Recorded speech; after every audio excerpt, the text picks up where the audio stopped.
about 15 to 20 of us, and I don't know quite how to describe that 5 days in Paris. There was 15 to 20 of us, 3 models, and I don't think any of us slept for the 5 days we were in Paris.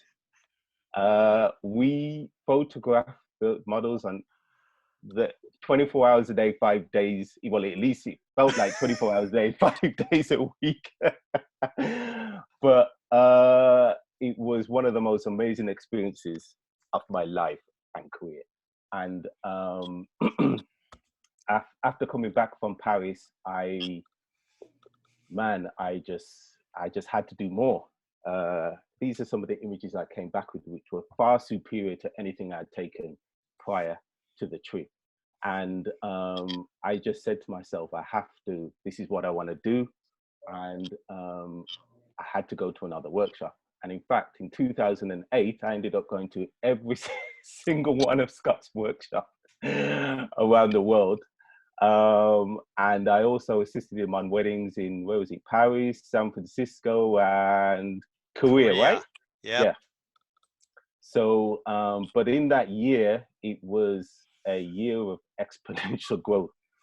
And it's what really kickstarted my career in a big way, because doing that year of workshops, especially coming back to the UK, where we were a little bit behind where we were at, where you guys were in the US.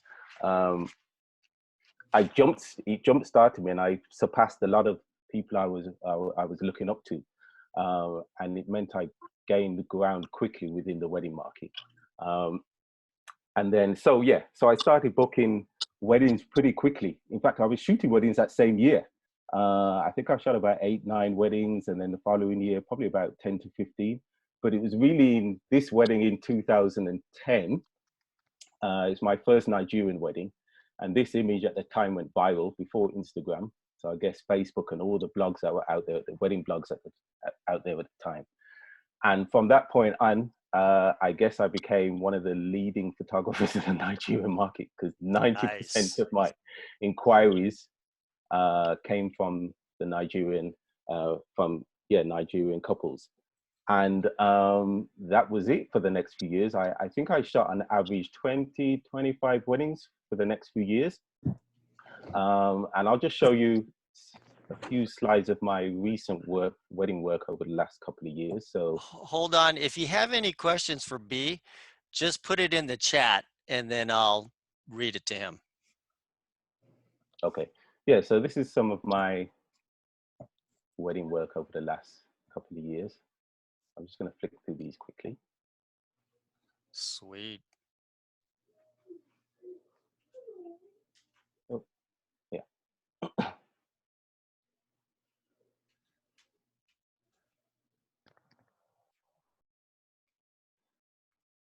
Sorry, there's a delay when I'm hitting this, okay. And then 2014 was my turn to get married. And so, oops. So we got married in, it was my turn to get married. We got married in Morocco in North Africa.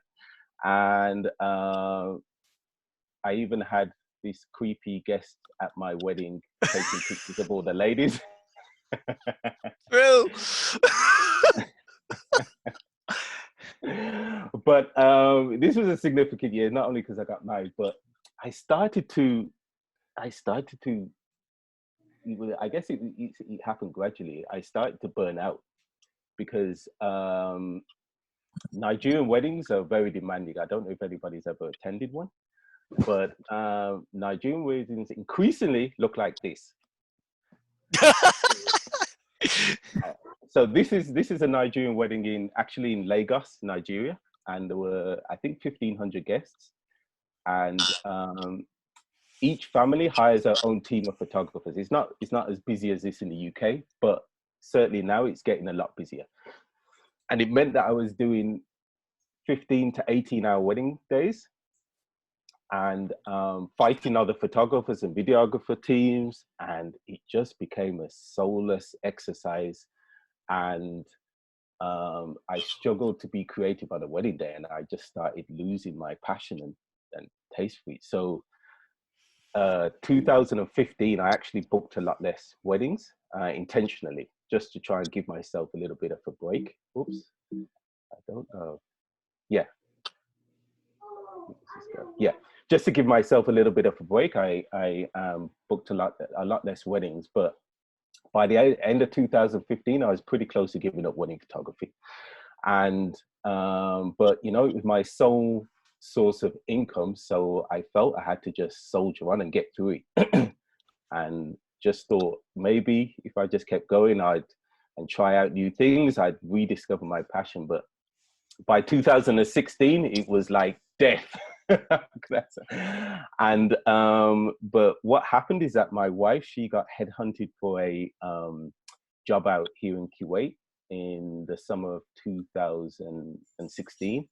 And I think by the autumn she had already left, and I joined her a month later. And really, I had no plan when I came to Kuwait. I did very little research, and I just came here.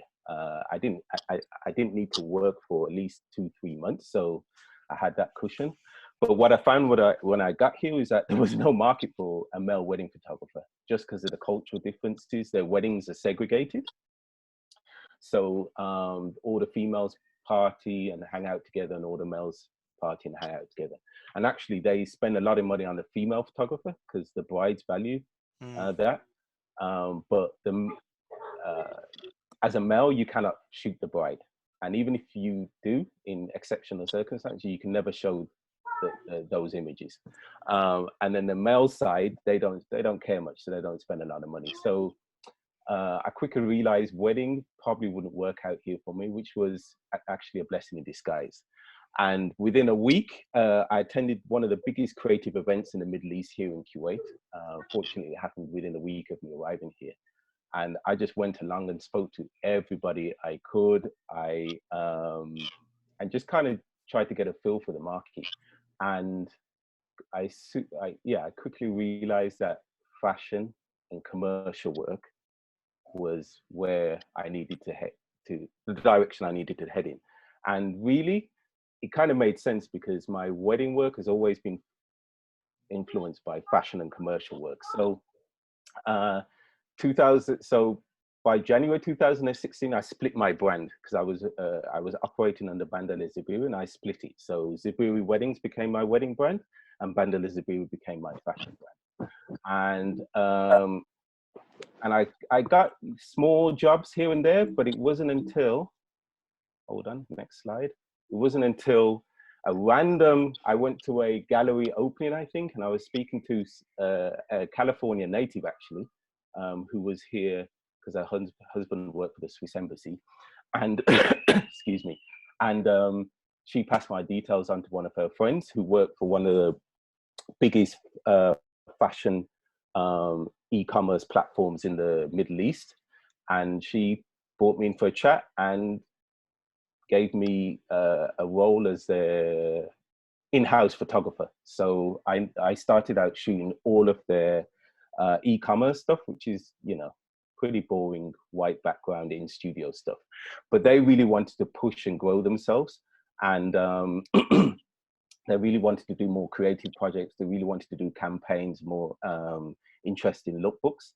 So they gave me the opportunity to shoot their first campaign. So this was my first big project in Kuwait. And we went out to, the Kuwait desert isn't very pretty. This is what they call the Kuwait desert. It's just flat. There's no sand dunes or anything. But we went out and we shot this editorial style. Sorry, the slides aren't changing. Everybody can see the roses. It's dressed with the roses, right? Yeah. Okay, yeah. So yeah, we went out and we shot this.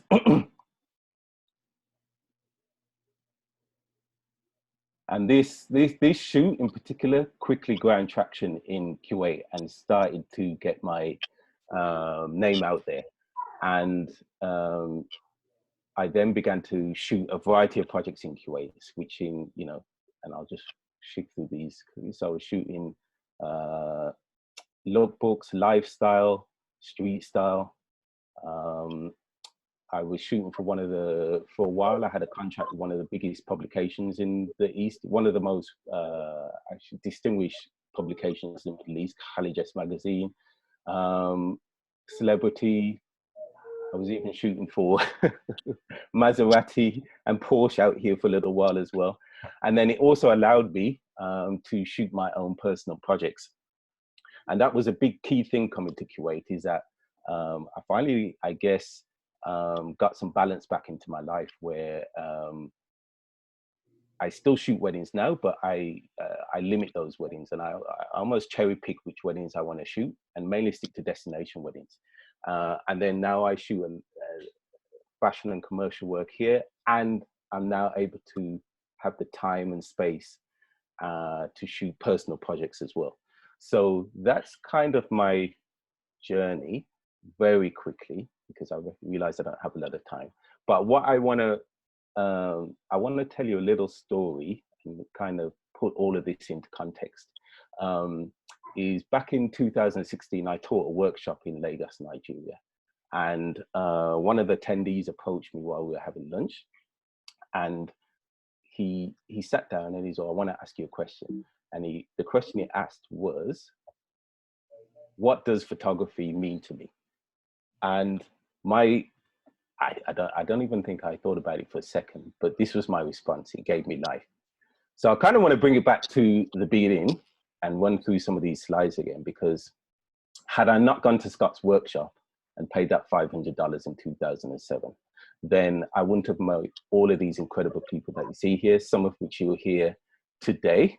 I would not have, why is this slide there? Oh, so yeah. So I would not have gone around the world shooting amazing weddings. I would not have met my wife and married my wife, because the only reason I met her was because through a friend who I met in Lagos at a wedding. I would not have gone to Kuwait. I would not have had my twin girls. I would not now be shooting fashion and commercial work and really starting to explore my creativity in a way that I haven't done before. I would not have been shooting personal projects. And hopefully I'll be on my way to my first exhibition within the next year or two. So that's it really. Thank you, Scott. And thank you everyone for listening. That's all I have to say. I'm sorry if that was a little bit rushed, but I kind of put this together really late. That's a great story. Really loved it. Thank you. Okay, shall I hand back over to you now, Scott? If I can.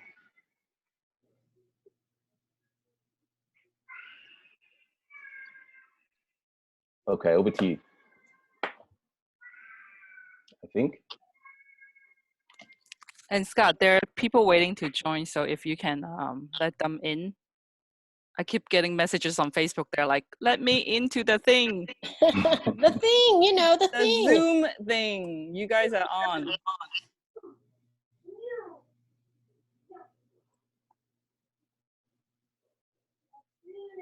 I can't hear you. Cannot hear Scott, you. you're on mute.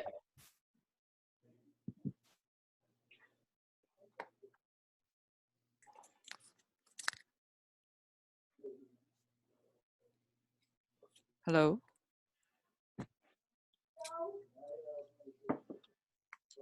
Can't hear you, Scott. Press the space bar.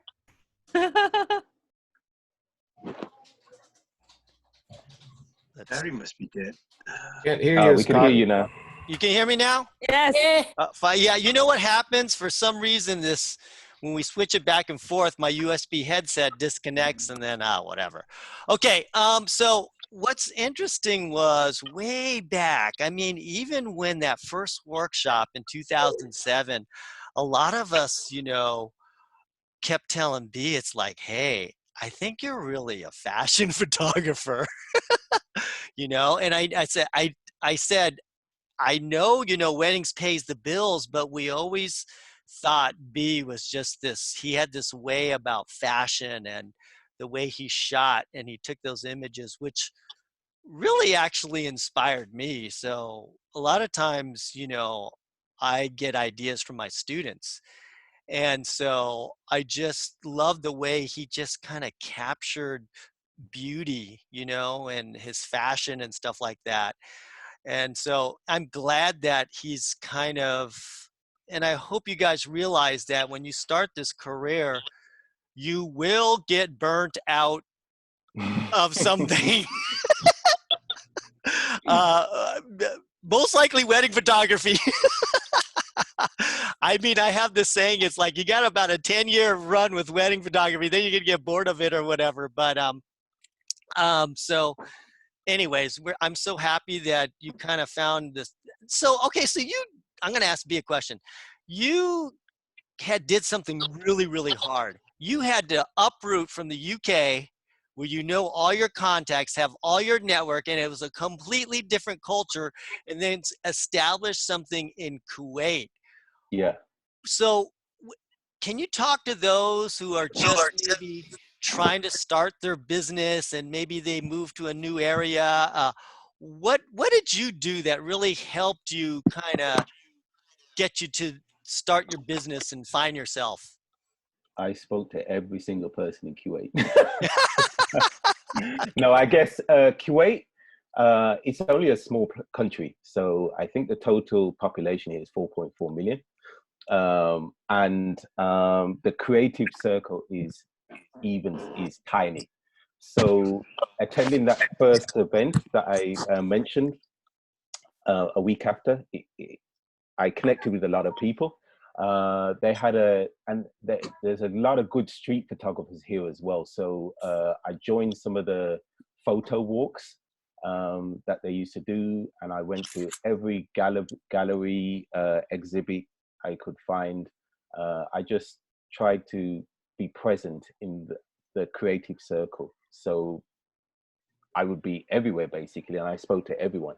And then Kuwait has one of the highest social media engagement rates in the world.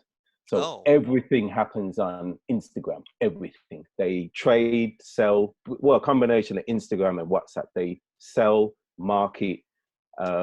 So you have people that here that are doing millions of pounds worth of business and they don't have a website. They don't even have a proper email. It'll be at Gmail because they do everything through Instagram and WhatsApp. So I had to quickly get up to speed because I have a love-hate relationship with Instagram and social media. So I had to get up to speed because everybody would ask me when I met them, what's your Instagram account? They wouldn't ask me for business cards. They wouldn't ask me for a website. So it was a combination of hardcore networking and being present on social media as well. And also once I started to get jobs, you know, I've been in the service industry doing weddings for how many years now? So, you know, one of the things, as you know, you have to be a good people person and professional and yeah.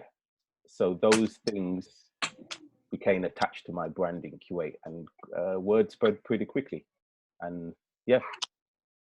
Yeah, I think, you know, that says a lot about just getting out there, you know, even when you feel like you're in a slump. You know, a lot of times when we feel depressed or in a slump, we kind of close in. But I think the important thing is to just, like what you did, is just keep getting out there, keep meeting people, trying to figure out the culture and how they do business. I think that's really important, of just not giving up and really applying yourself. So And just quickly, yeah. and just on that, is that I think a lot of people these days, they spend so much time in front of the computer trying to thinking it's going to happen just by, you know, Magically. being on Instagram. But you still have to get out there and speak to people and get in front of them, and because they'll truly know you and remember you that way as well. You still have to do the groundwork despite us being so connected over the web. Yeah, agreed. Let's see. Are there any questions? I'm looking in the chat here. Sabrina, do you have audio? Okay, I have audio now. Okay, yeah. Can you look in the chat and when people are talking to see if there's any questions? Okay. I don't think I Oh saw yeah. any. Give us your IG account. So when you Oh, okay. in the chat, can you type that out? Yeah, your Instagram. So, Let me see if there's other questions for B. This is a good time to tap it on chat or unmute yourself. All right, that's awesome. I mean, you're gonna find that these mentorees, they take better photos than I do. So yeah, so you're gonna be like, oh shoot, why should I be following you, Scott? Okay. Let's see now. Let's go to my other amazing friend. Where is he in this thing here? This doesn't put in, does it put in an alphabetical order? I guess it does. We're gonna hand this over to Torin, and let me talk about Torin. Torin Wu was one of the first people to come to my workshops. When I started doing workshops, probably in 2005 or 6 or something, 2005, I had to make a commitment to the hotel in order for, I needed to get the room down to $200, right? So they needed a commitment from me. It's like, okay, we usually charge $400, but we'll give it to you for $200 if you can promise to rent it out every single month. And so I go, okay, so I guess I got to do some workshops every month. And so I was so scared that no one would show up to my workshops. I gave this special deal. If you paid for one of my workshops, you could keep coming to that workshop for the rest of the year. And guess who showed up all the time, being a nice Chinese guy getting his money's worth, was Torin. And so he claims that I blew him off at a wedding. I think he was the videographer, and I remember meeting him, but I wasn't blowing him off. I think I was so trying to concentrate on my job that I didn't properly say hi in the beginning. But you'll hear a little bit of his story. He started out as a videographer and then transitioned into wedding photography, and he's a true artist. You got your master's in art too, right? At California Institute of Art, very prestigious art center that probably cost him a lot of money. Can you talk, Torin? Yeah, I did get a master's degree. Yeah, that came in so handy. But ever since this day, he's been one of my best friends. All these people have been my best friends. And, we go out to lunch regularly because he's in the LA area. Most of the time, we don't even talk photography. We talk about you guys. And so just our friends and relive the moments again. And he's amazing. He's been doing weddings for I don't know how long now, and very established in the business and in the wedding industry. And so I'm going to give everything over to him right now. I think you're host, so you can take it away, Torin. I didn't read his illustrious bio, but what I will do is, because You don't have to read it. I'm gonna copy and paste it in the chat. How's that? So Nah, it's stupid. anyways, if you want it, it's there. I typed it an hour ago. You don't have to read it. Okay. Anyways. So thank you guys, everybody, for showing up today. And it's really great to see everybody. And we all have one thing in common, I guess, which is Scott, and that he's meant a lot to all of us, and he has to me as well. Like Scott said, I started out in the graphic design field, and I worked in that field for many years, and then I ended up with a weird job in television, producing some television for the E! Network. But I ended up at a crossroad where I was looking for a new career, and I had a new baby and a new house too, that all needed money to pay for. But so I found myself online, and there was an early thing called Zanga that we talked about, which was sort of an online forum, maybe the precursor to social media. But, you know, I found myself wanting to be in a creative field, and I knew that I was interested in photography, but suddenly there was somebody emerged that was like, oh, he's actually like, you know, telling people, you know, what he's doing and like showing us like how everything works, and, you know, no secrets, like, oh, you know, I stood here and I did this, and I'm like, this is exactly what I need. So like Scott said, I'd actually been in the wedding industry as a videographer since the late 90s. And I had run across Scott at one of the events that we did together. And I'm like, hey, you're Scott Robert. You know, I have been following you online. Hey, do you ever take like I don't know, assistance? Somebody to just follow you around, help you out, and I could do that. I could like you know, I do video, but I'd love to just follow you around, do the carry your bags, whatever. And like, do you ever do that? He's like, nah, not really.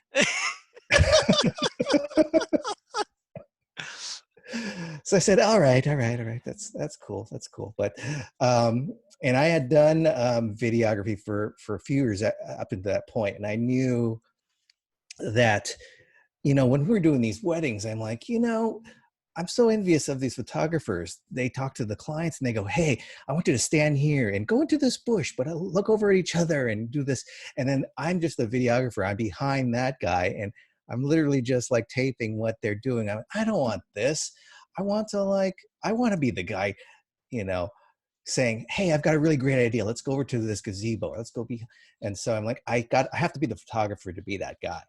So I'm like, well, I'm definitely interested in this. I would love to find out how I could get to this field. And like Scott said, he was given this this workshop, which was mostly like a Photoshop or like a post-processing workshop. And it even beats the B's $500 story. Actually, this one was like $99, I think.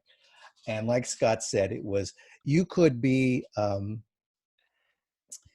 least for me, he told me that, oh, if you sign up for $99, you can come as many times as you want through the whole year. Of course, he didn't tell me about this deal he had going where he had paid for the whole year for the one room. But I'm like, wait a minute. So I can pay $99 and I could literally go to the class like 6 times.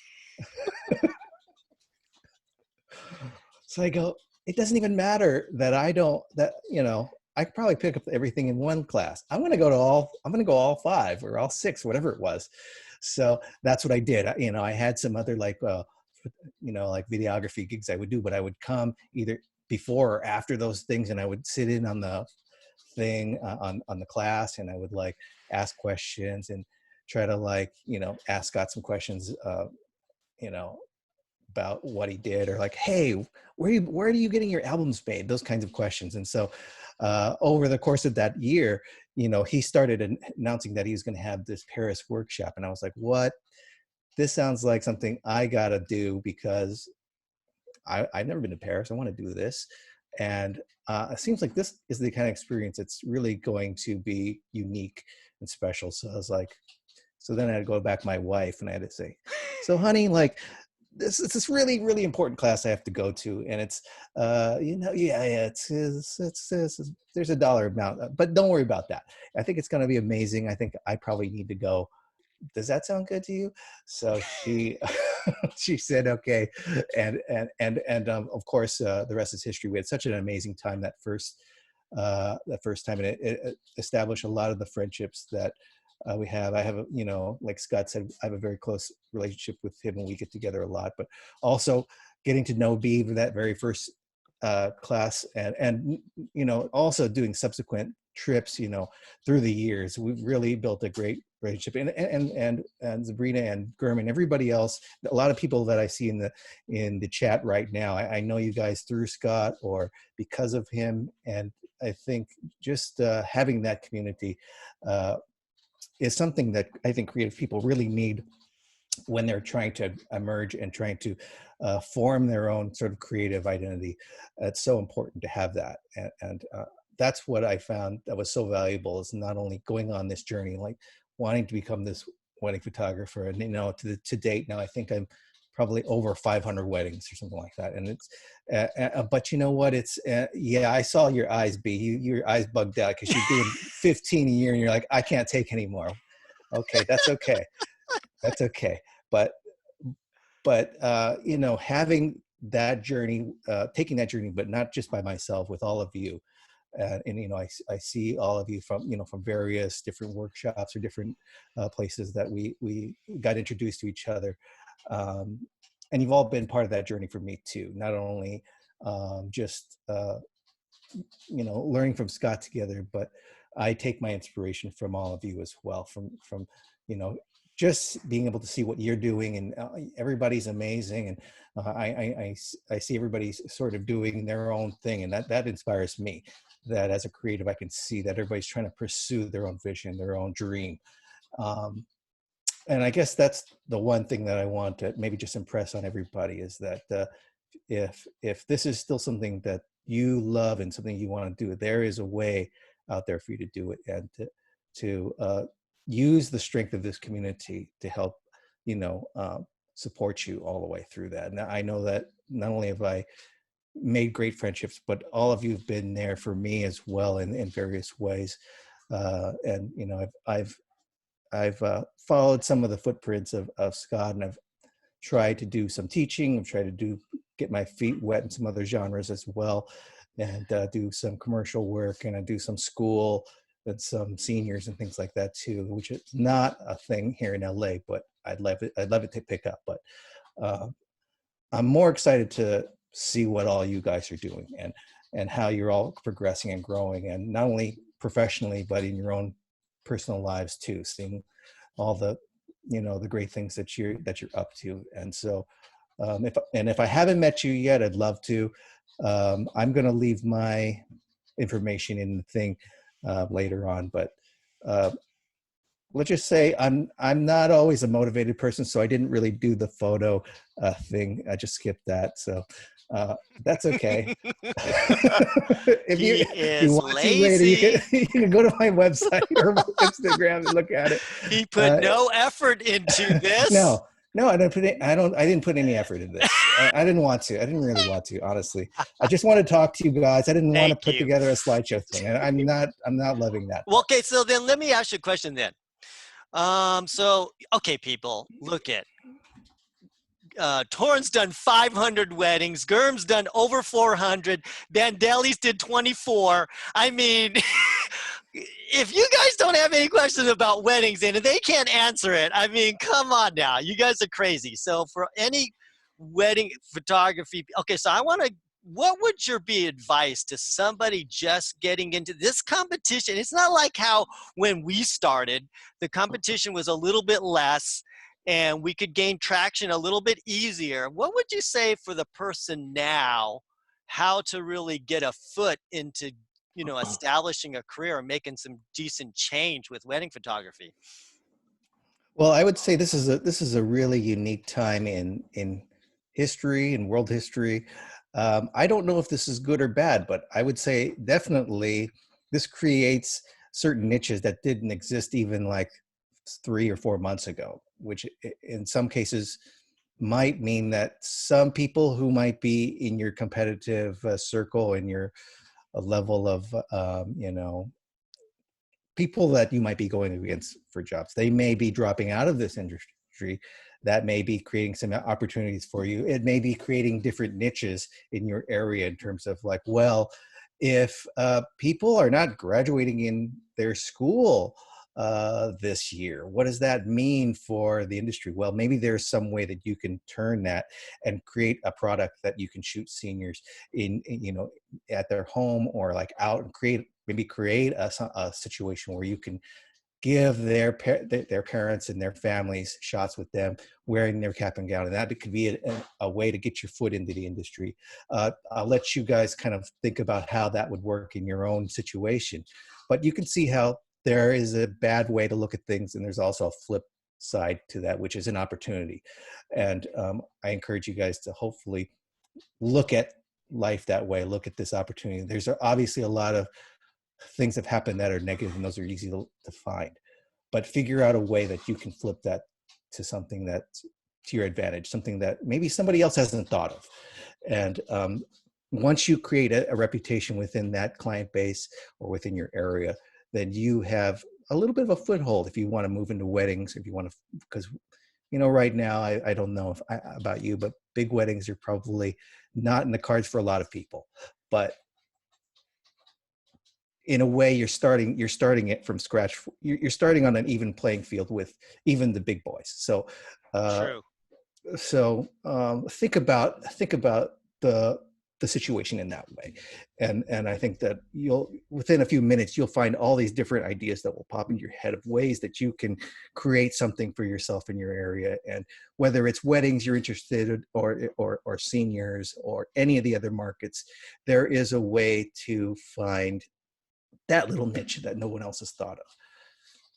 So I think, I like what you're saying, being in business all these years, and I guess we think that maybe a door closes in one area, but there's always an open door somewhere else, right? And so you've probably experienced that in your career, and B shows that he can do that too. So I don't care what the economy, and I've been in business for a quarter of a century. So I've been through the 2008 and I've been through the whatever, and we think that, oh, this is not the right time for us or whatever.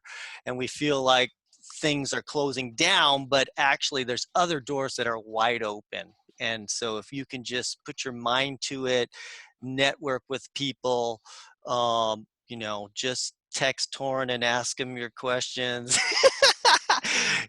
You can No, that's find, true. I'd be ways happy to do it. take. I'd be happy to take questions later on, or even privately after this is all over. If anybody wants to just chat, even if I don't have the answers, I like talking to people.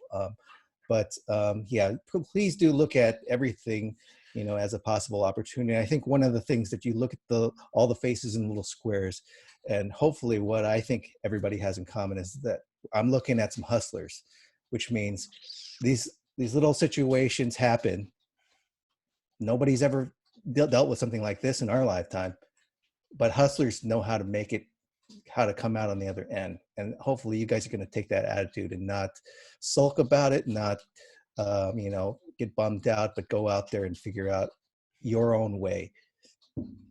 I'm glad you mentioned that. I'm writing a book right now called The Six-Figure Artist, and I got one section called The Hustle Box. And sometimes you got to go into your hustle box and make things happen, even if you got to sell used computers or whatever, you got to do it. Hint, I don't know hint. anybody like that. That's crazy. Okay, thanks, Torrin.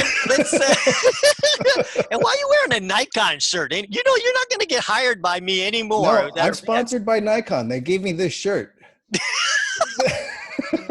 They didn't give me the cameras. They gave me this shirt, though. It's totally free. All right. Hey, Scott. Scott, can I ask Torrin a question? Yeah, ask away. Keith? Hey, I know you talked about the business side a little bit. Oh, hey, Torrin. Hey. I'm just curious, from an artistic perspective, what do you find has been some of your biggest challenges in shooting weddings? If you have artistic challenges, I don't know, maybe you've overcome all of those, but even when you were starting artistically, what has been some of your biggest challenges? Well, I think, I get your question. I think when you're starting out, first of all, I think what happens is you're always trying to figure out how to get that good shot. And you're like, well, this isn't a good venue. And man, I'm supposed to be like, impressing them. But how am I supposed to do that when there's limited, choices here? There's either like this tree next to the trash can, or there's this, this area in the back by the kitchen. These are all bad. And I, just like the principle I kind of threw out earlier, kind of take those things and figure out how you can make them good. That takes a little bit of practice in terms of like, well, what could be really cool about this like closet? Okay, figure it out, right? Give a little edge, put a little style on it. And I think the client will also appreciate that when they come and they see like, wow, I can't believe you made my wedding, which was at this place, look actually decent. It takes some practice. That's why Scott probably gives us the same advice, which is shoot a lot in the beginning, because you can never get enough practice. And then, anticipate those those problems when you know you're going to be shooting at a certain venue. You might want to check it out, or if you can't get there, at least look on Google Maps and go, oh yeah, okay, there's this place right down the street. We just walk there, something like that. If not, you know, eventually start developing techniques where you can bring a little kit, which might mean, in my case, like a couple gels, maybe a little piece of tin foil, maybe a piece of a glass or something like that, and just create something really cool that doesn't include like their really like low budget, really bad looking, you know, decorations or something like that. And I mean, people know what their own wedding looks like, so when you impress them, you're pretty much you're making clients for yourself in the future. The statistics are that, you know, if you make a bride or, you know, a couple happy, they're going to refer you on average of 3 times.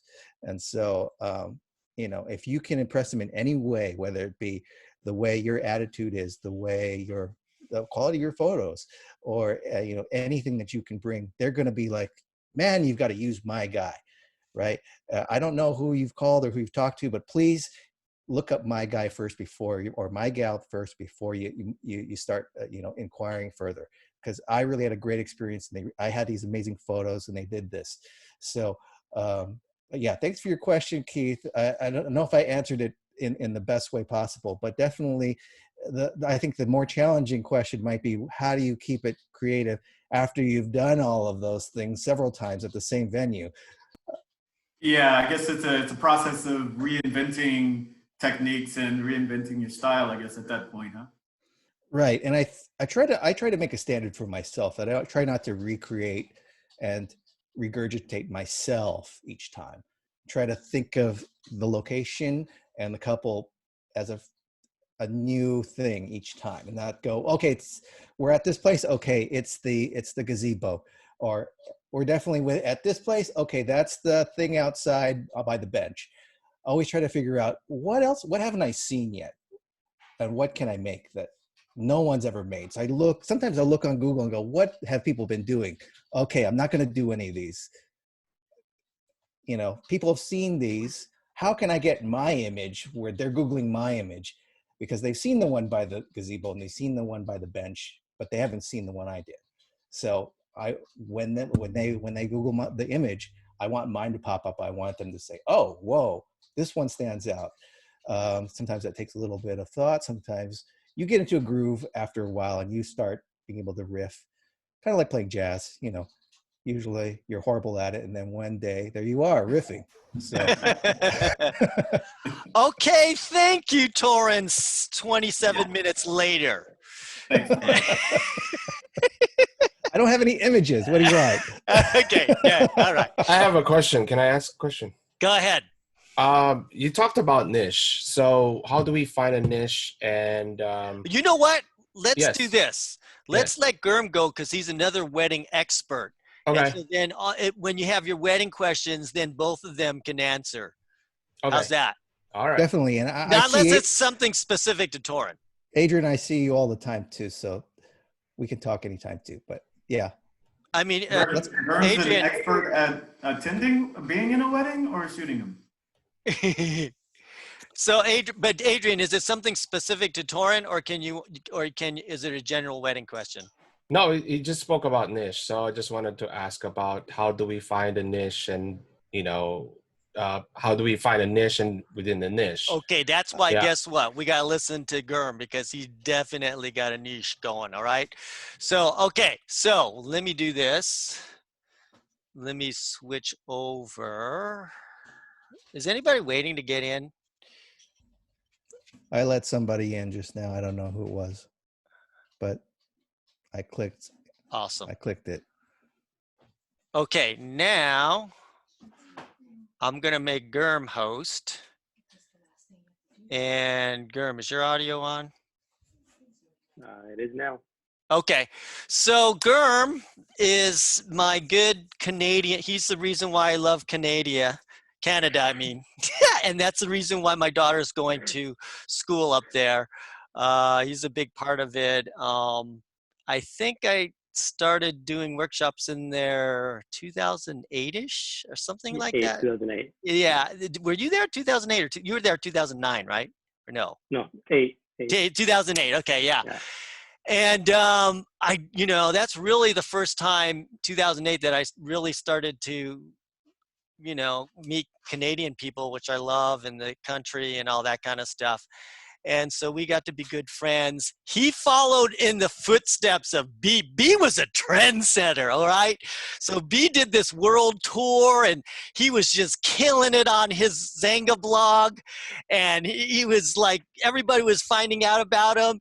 And it's like, oh, man, he went on the Scott Robert tour.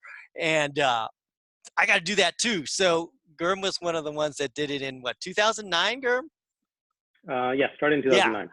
And so we got to be really good friends there. And now, we hang out all the time in Canada.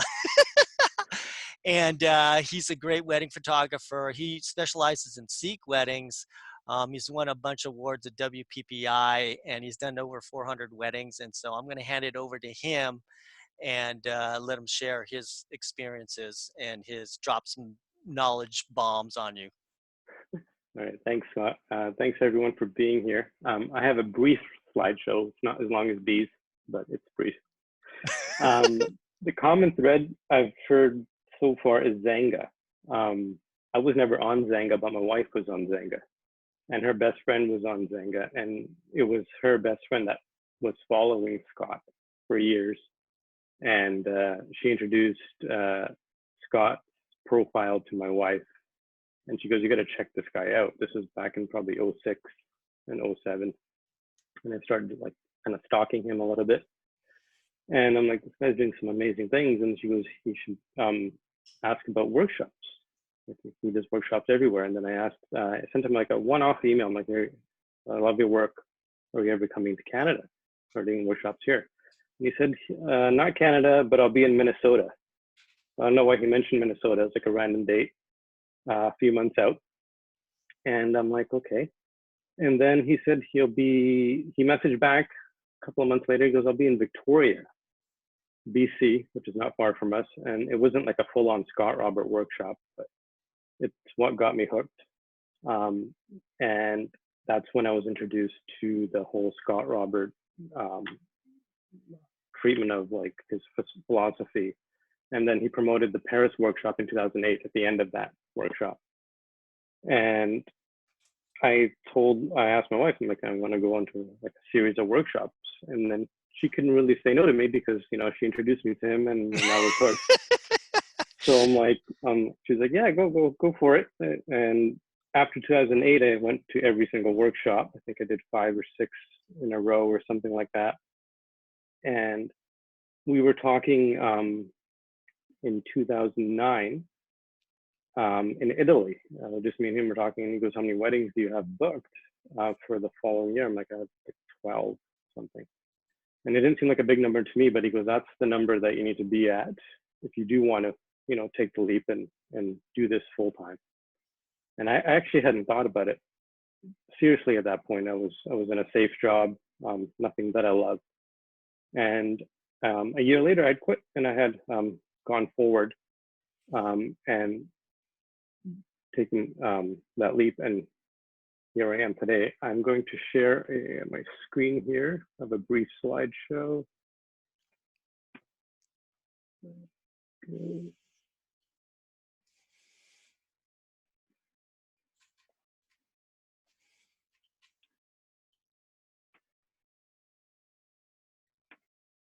I just want to talk a little bit about Scott himself, because I started off with his workshops, but since his workshops, I've taken other workshops, and I really began to appreciate how good he really was. Because this guy, when I first started taking his workshops, he was like using like flashlights as lights, and then the diffuser for a flash was your hand. You would put your hand over the flash, and you put like 3 fingers over it, and you could do that twice and burn your hand. And that's who he was getting these killer shots. I'm like, this guy's nuts. And then the thing is, he would do this like in one workshop, you come back and 3 months later, he has some other weird technique that he had figured out. Oh, you can do this, and you can put your light here. And I remember at one point he was using a light called a Brinkman, and it looked like a gun, and they kept getting confiscated at the airport. I buy a bunch of these, put them in my suitcase, and then when I got to the workshop, they'd be gone. Like you open up your suitcase, there's nothing there. So I've been to a lot of workshops since his, nothing consistent, but Scott, innovation, I am constantly just in awe of. And also the way he builds and attracts communities. There's a reason why we're all watching here right now, and there's a core group especially that follows him and appreciates, you know, just any time with him at all, because he's so knowledgeable when it comes to lighting, photography, business, and just life itself. So it's just an honor to be around him. There's no recipe in his workshops, in a sense. He can go off on an hour on something that he was not planning to talk about, but go completely into detail about that subject, and everyone will have a great understanding at the end of that 1 hour. And then he also really takes time. I really appreciated this. He takes time to really learn your strengths and weaknesses. We were all at different levels. When I came in, you know, Torn was there already, B was there already, and there's new people coming in. And then I didn't know where I was. And he was like telling me, he goes, you got this part down. You need to work on this. And then another workshop, he's like, okay, you got that. Maybe now let's focus on this. And like, he was very, very like laser focused on his students, in the sense that, you know, well, this guy, like, I don't know how he did it. And on top of that, I don't know, like, he should have like put a disclaimer in his workshops, because he doesn't eat. We would shoot in Paris. We would start shooting at 4, 5 o'clock. And then he'd be like, okay, let's go get dinner. And it'd be like 11 o'clock. And he didn't know, or when we didn't know, that everything's closed. So there's like no dinner. So I don't know what he runs on, actually. It's actually really, like, if you think about it, I actually haven't thought about this in a while. And I'm like, I don't know what he's on, but he's always like crazy. But let me continue. For myself at this point and my business, he helped me really achieve a signature style. Back then, when after I'd done a series of workshops, not many people understood off-camera flash. It was really a new thing. Even video light was finicky at that point. And I was kind of decent at it. And that's kind of what set me apart in the market here. I never wanted to do 40, 50 weddings a year. I just wanted to do some amazing weddings per year and just concentrate on the craft. And then for the actual business aspect of it, he really helped me focus on what was really important in sense of like customer satisfaction. It doesn't matter, you know, if your lighting is perfect. It doesn't matter if your posing is perfect. If you're not following through to the end and making that client experience very memorable, you know, it's not going to resonate with more clientele. And the funniest thing, or one of the funny things that happened, was I was at WPPI a few years ago, and Scott like grabbed me, and he's like, after a Sony talk, he's like, let's go for a walk. And he like ran through the entire convention floor, introduced me to 3 vendors, and one of them was a book publishing company. And he introduced me by saying that he has a book written already on Sikh weddings, and you need to publish it. And the publisher got very excited, and she goes, we need this book. It hasn't been done. I'm like, okay, great. And I looked at him, I'm like, oh, this is a freaking book. And when I got back from WPPI, they're like, they already had emailed me a timeline of completion. It has to be done, or like we have to see something within, you know, a few weeks. So he got me a book deal, and it all worked out. It's on Amazon. You guys want to check it out? But and I see people here have it. That's awesome. Thanks for that, Scott. But this is, I just want to share some work from recent weddings this past season and season before. We're trying to go for a bit of a different look. It's basically what Scott taught me about lighting and posing and all that. going a bit more moody, a bit more darker on the tones, and kind of straying away from the light and airy stuff. And I think people are really taking to it. And then I also want to mention that Scott shot my wedding, and that was actually one of the best experiences I've had at a wedding, because Scott was there, and it was like really having a really good friend at your wedding. And I was like watching him work from the other side, and it was different than a workshop. And it was like, I can see why people, you know, gravitate towards him, and why they want him at their wedding, or even just teaching, you know, on a platform for, you know, the many vendors he speaks for. So, you know, I really cherish the relationship. And I was talking to Scott, he was here in Vancouver a few months ago, and we were chatting. I'm like, this is nice. I'm like, we actually haven't talked like sat down in a long time. And he was saying, you know, those workshop days back in the day, those are really like, you know, bittersweet. I'm like, yeah. And we were thinking and agreed that the fact that we were all hungry at that point, all of us, me, Torn. We wanted to be, you know, really great at our craft. We wanted to have a successful business and kind of move to the next step, which is kind of like human nature. And we have all done that. But now that we look back on those days, you know, we relish those times we had, you know, shooting while, you know, not being fed for 8 hours, and just, you know, getting lost in the craft, and just, you know, not worrying about, you know, other things in life, and just getting lost in it. And it's nice to reflect and nice to think about that. So I thank you, Scott. I really do. You know, okay, so can you guys hear me? Yes?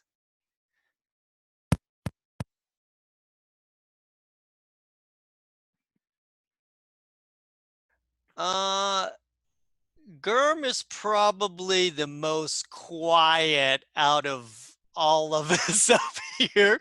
And so definitely that's not me, you know. So I have a different personality. You know, you saw me at your wedding. I did your sister's wedding, and I'm probably quite different than you personality wise. So like, how did you become so successful? What were the positives that you felt that you had, even though you were a little bit more quiet and introvert, and that it was a completely different style than me, but what were the things that set you apart from everybody else? Maybe not necessarily photography wise, but maybe just some things on the way you handled your business or whatever. I can only go by what, you know, people have told me, and they go, like, you hear this a lot. They're like, you know, it's a kind of a lame way to describe someone, but they go, you have to hire Germ. He's so nice. You just have to hire Germ. That's the Canadians for you. Yeah. So and then like the brides are like, you have to hire him. He's reliable. He's nice. He takes beautiful photos, but he's just so nice. And I'm sorry, that's a really dumb answer, but that's what I hear. I'm like, why'd you hire me? I asked the bride because she got referred by somebody else, and she got referred by somebody else, and she goes, well, she said you were just so nice. And then I'm thinking to myself, I'm like, I don't smile much, right? and then Torn tells me that I look angry all the time when I don't smile. So I'm like, okay, but yeah, I think I did try to be super, like, I put an extra effort especially in the early years, to be positive at every function and wedding I showed up. Whether my face showed it or not, I was trying to be like, you know, trying to cater to them as much as I could, and really just take the edge off of them, because they're stressed in their own way. It took a lot out of me. I don't do that as much anymore, but I think I've also grown a sense a little bit that I'm not as quiet as I used to be, was about 10 years ago. So that helps a lot. I'm really, I mean, Germ, honestly, it's like, you know, we got to be friends is great, but I also feel like I'm part of your family, which is awesome. And I think that's how people feel about you. You know, it's like you're nice, you're sincere, and that you're like the brother or something like that. You know, they can trust you, and then you're going to do a great job. And that's what I really, you know, I think, you know, one of the things that I, just besides photography, is just, it's just awesome that when I go up there, it's kind of like his family thinks that I'm family, and I go, wow, man, this just happened over photography. And how, I mean, I think the best things about my career are not necessarily my photos or my awards or anything, but it's the relationships that I've made along this way. And we've, all of us, you know, here has just gone through this journey together. And I think what helped them, you know, as you can see, they all achieved a very, very, very, very high level, is that all of them were going to the same workshops all the time. I was seeing them on a regular basis for a whole week in a foreign country. So I could spend a lot of time with them. I could analyze their work, where they're going. I could see how they're shooting. And so I could really kind of get to know them. And I think each of them pushed them because they saw the other person doing so well. And so I think that's what that community needs. It's kind of like, man, you need like a Magic Johnson and a Larry Bird together, you know, and going at it and progressing forward. And that's kind of like what I don't see. I would really love to see people just going. They didn't care. We didn't care about the money. We didn't care about this. We just wanted to get good, seriously. And we just went out there. They had literally invested thousands. I mean, do you know how much money it is to go to every single international workshop with me? Right? But they invested in that. All of them here did that. And we spent so much time together, sharpening each other. And there's something about going off to a different country together, is a certain bonding experience that you get and a closeness that you feel that just, and if you can keep continuing it, it's like iron sharpens iron, right? You are the sum of the closest 5 people that you are, right? And that's kind of like what we did for a period of time, 4 or 5 years, just constantly seeing each other at WPPI, seeing each other at different workshops, seeing each other at different weddings or whatever. And so I think that's part of it. It's just creating that community and somebody taking it and leading the way.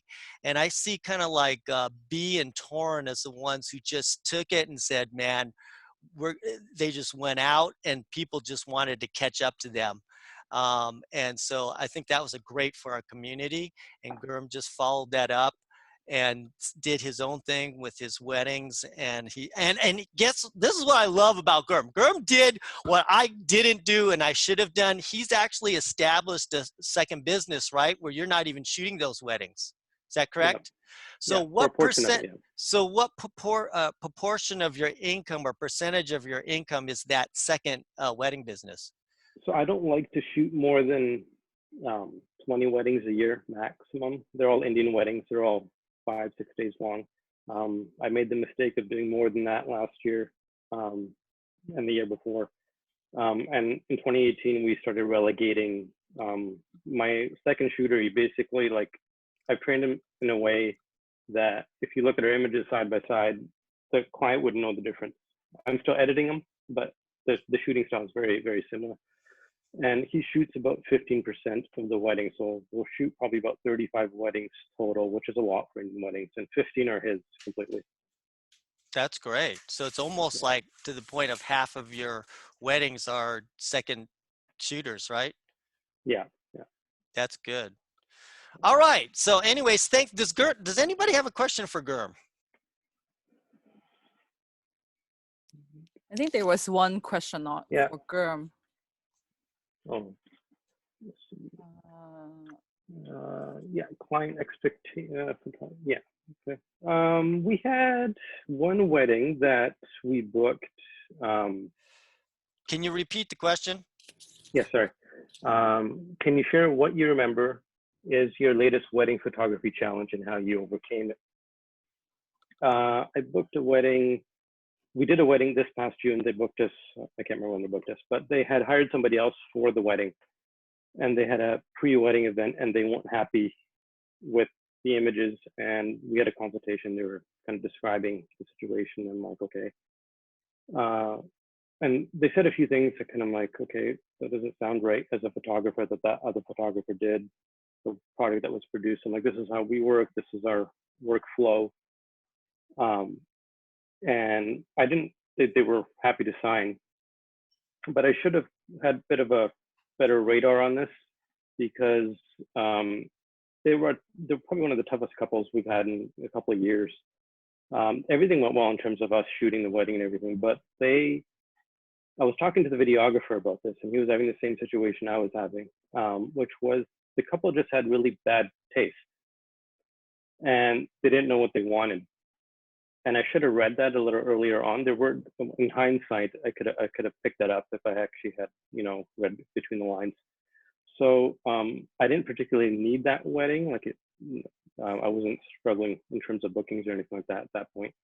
So it's just kind of, really, I guess, talking to your couple, your potential clientele a little bit better, understanding their needs, what their expectations are, and making sure they understand what they are getting as the end product.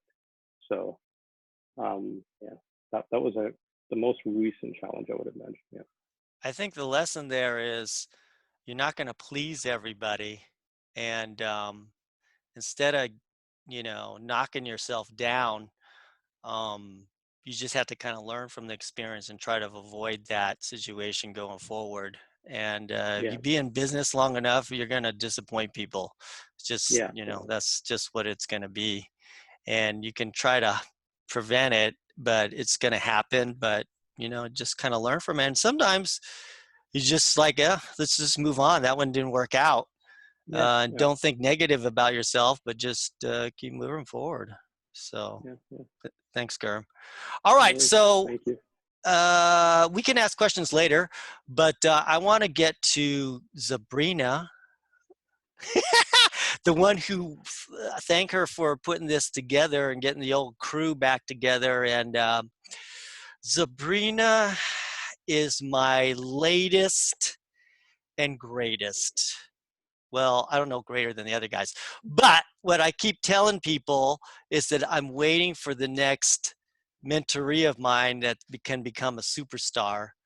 And Sabrina's the last one. I'm waiting for somebody to step up and take hold of it and just really put themselves at a world-class level. And so I've been so proud of her. And what I'm proud about everybody is that even though, I've been part of their learning process and they took a lot of what I said to heart and did and taught them about lighting or whatever, you can see that they all have their different style. And so that's the thing that I'm the most proud of, is that I was in there, like maybe they never got anything artistically from me, but maybe it was business, or maybe it was something that I did or whatever. I don't know, but they all have a different style. And you can see Sabrina's styles like that. She came on board, and I was doing a workshop in China, and then my contacts, I don't speak Chinese. I don't even know China that much. And she cut out and said, Scott, I can't do the workshop anymore. And then I had all these people signed up for it, so I had to do it. And so I was looking online, and I noticed her and that she was from Hong Kong. And I'm like, hey, can you help me out with my workshop? I didn't even know her. I think one time she asked me to be a judge on some stupid thing, or it wasn't even photography related, was it? No, it wasn't. It was I'm like, DIY. why me? I didn't say. Anyways, I gotta ask all the famous people on that. That's why. And so she helped arrange the workshop for me in China, and then that started our relationship from there. And she really, she was smart. She wanted to just pick my brain constantly. So what she did, and as the result of what she did, there's a lot of people in this room from that. She started the first San Francisco mentoring program. I went up there every single month, stayed at her house, petted her dog, whatever, right? And again, that was that fact of just every single month, just spending time. I'm rubbing off on them. It's like by osmosis, you just spend as much time as you can at whoever's at a very high level where you want to attain. And that was been the formula for all these people here to make it. They spent a lot of time with me, and they sacrificed a lot, and they created ways to make money for me so I wouldn't like see him more. And I'm always thankful for Zamina for that. And she's been, every time she talks or everywhere she goes, she's always been like always thanked me for what I've helped her in her career. And so anyways, she's a Sony artisan, right? She produces amazing images all around the world. She kind of helps start that trend of the destination wedding. And so pre-wedding, I'm sorry. But anyways, I'm going to give her the reins and let her become host. All right. I got to reclaim host first before I can give it away. I guess, yeah. Is there anybody waiting? I guess no more. One person waiting. Oh, wow. Danny. Wow. Oh, from Paris? Wow. Oh, Danny Simon. Yeah. Oh, bonsoir. No, bonjour. Bonjour. Bonjour, Danny. Paris in the house. Paris in the house. Okay, let's see. Okay. So, host. Danny, I'm sorry. You're going to have to mute yourself. We'll have a party later. But yes, good evening, everybody. I'm so excited. And thank you, Scott, for giving me this opportunity to be part of this and agreeing to do this. It's very, very late for me because usually I go to bed at 8:30 and put my kids down to sleep. But hey, we gotta do this. So this afternoon when Scott and we were practicing this Zoom thing and see how it worked, and I asked how many slides is he preparing. He's actually prepared quite a bit of images to show you too, supposed to his retrospective. And he's supposed to show a lot of his master grade work. I don't think I am, but anyway, journey. But I guess all of you guys, Germ, B, and Torn, you guys like took over so much time, and then left Scott no time to share his images. And so I'm gonna do it quickly, what I'm gonna share too. And so when I asked how many slides were you doing, you said you have a lot of images to show. But you know what? They've heard a lot from me, so don't worry about it. They don't even have to hear from me. So I actually trimmed down mine to make more room. But it's okay if do it. Yeah, I'm just gonna show you what I have. Let me go to Daddy's coming out. Okay, my baby's coming out. Can you see me? Yeah. Okay, let's see, share screen. There you go. Okay, there you go. Can you see? You can see, okay. Got it. Okay. So this is my social media connection.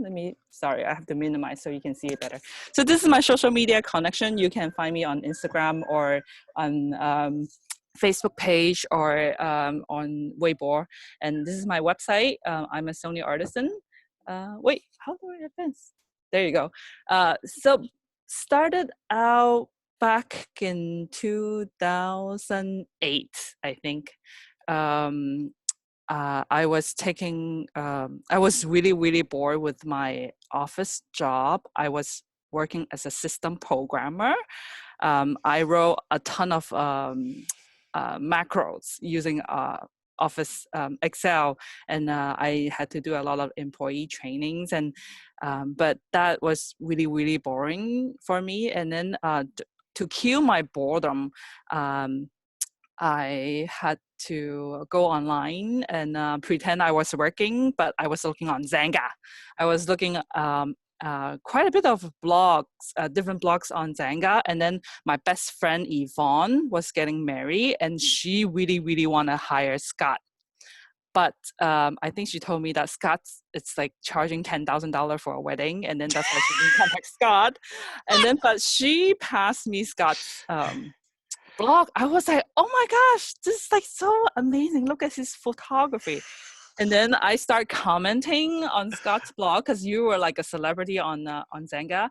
And then I invited you to be one of the judge I was running some sort of like fashion DIY contest on my Zanga blog. And then I invited you as a judge, and you agree. I was like super stoked that you agreed to do that. And then I think in 2008, I saw you had like some sort of casting on your blog saying that you need some model connection for running workshop in China or Hong Kong and Beijing. I was like, hey Scott, I can speak Chinese, and like Hong Kong is my territory, and my dad's friends, they all got like hot chick friends, and they your models too.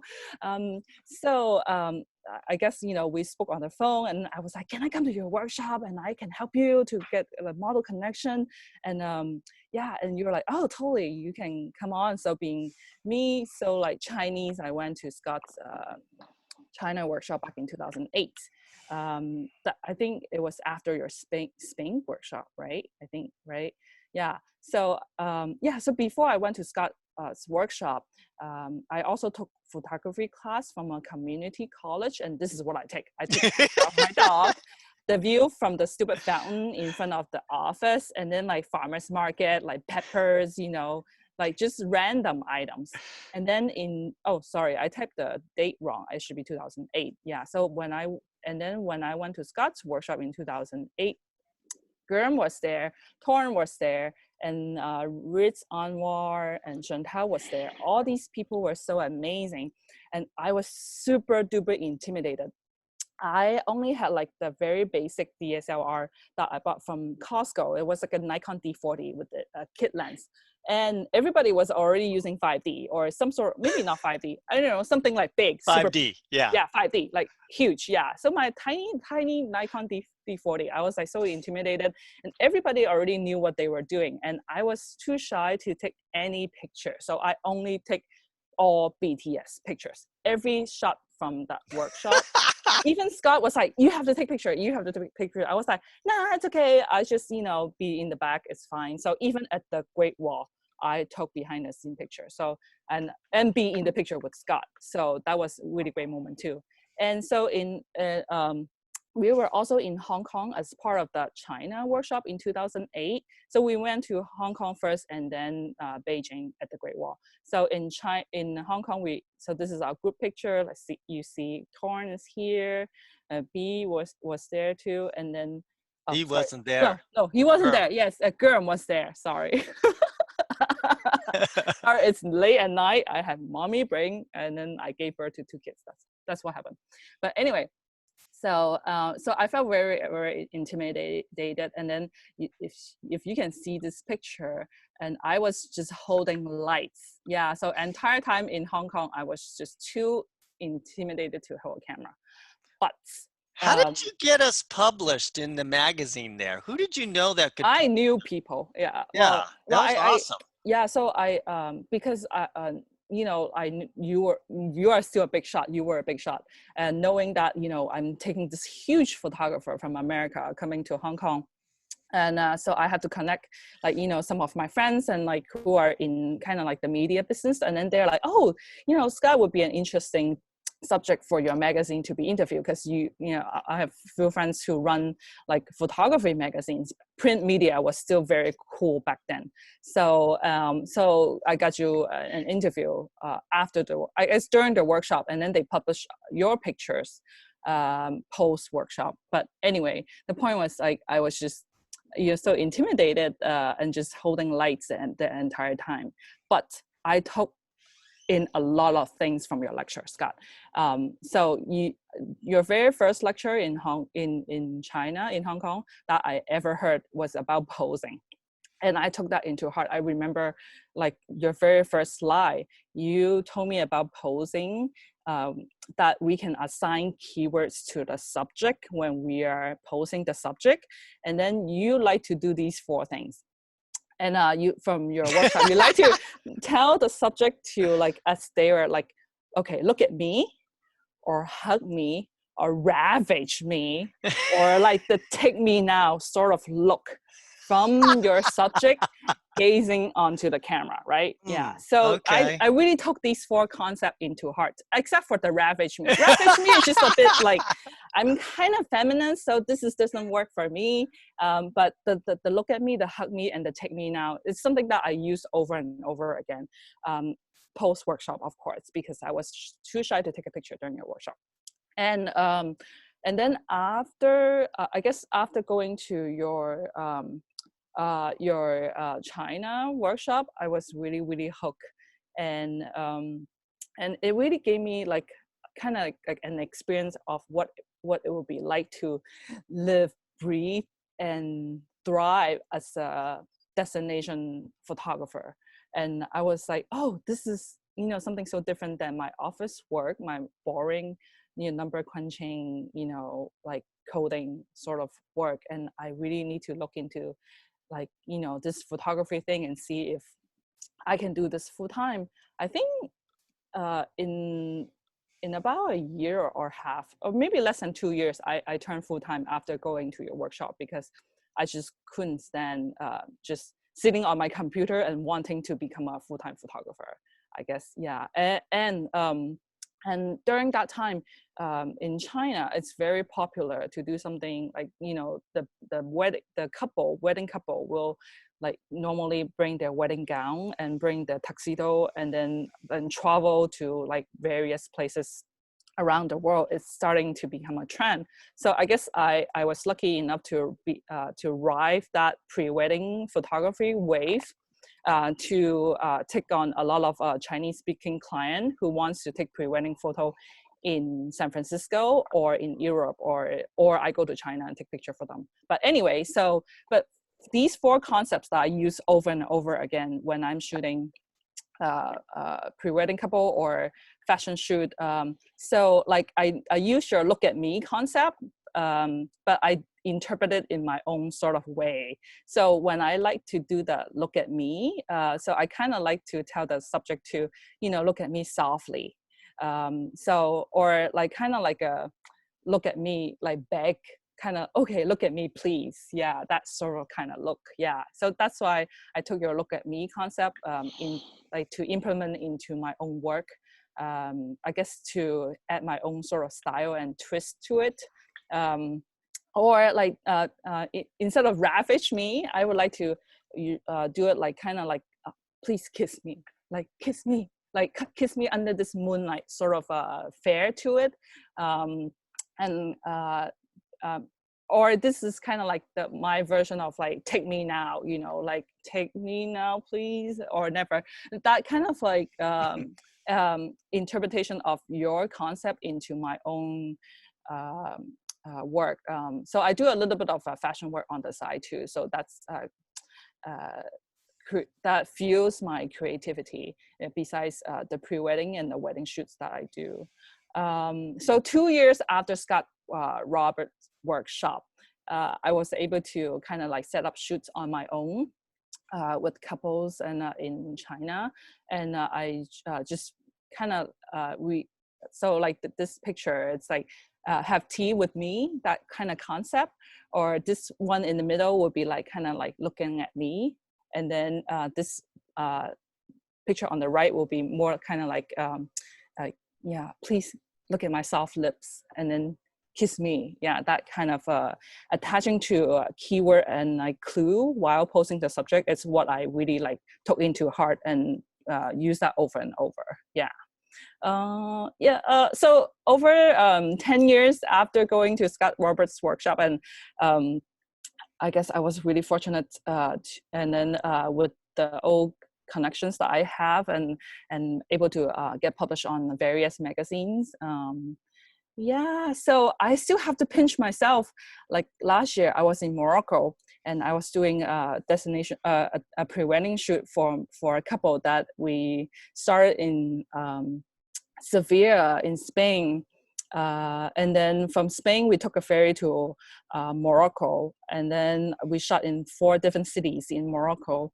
When I was in Morocco, I still have to pinch myself, like, is this real? Is this really happening? I mean, like, is this me, you know, the same person who was sitting in the office cubicle crunching number 10 years ago, but today I'm able to shoot in the Sahara Desert. And is this like, you know, it's just so surreal experience, you get what I mean? And it all started from asking to be your translator and to be your model hookup, you know, back 10 years ago, going to your workshop, Scott. So it was really, really a surreal moment. And I wish that you were there too. I really wish that, Scott, you were there with us, and then you have like a lot of fun. And and then fast forward, I guess, I kind of want to end this quick presentation thing with this picture in Paris. I know you're gonna say it's very cliche. It's Paris.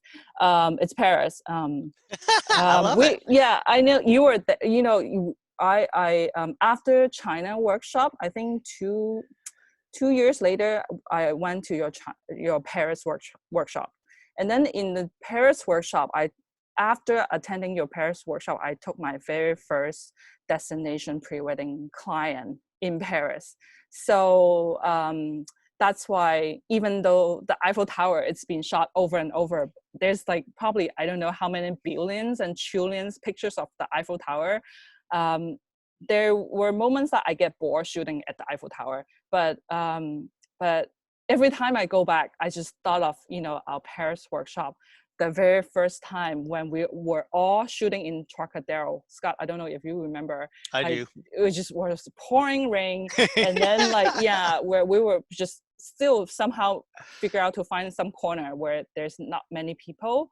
But it just reminds me of that particular moment every time I go to Paris and when I see the Eiffel Tower. So that's why I want to share this picture at the end, because we're kind of like in a very strange time right now. But hey, look at the Eiffel Tower. It's been around for how many years now? How many hundreds of years?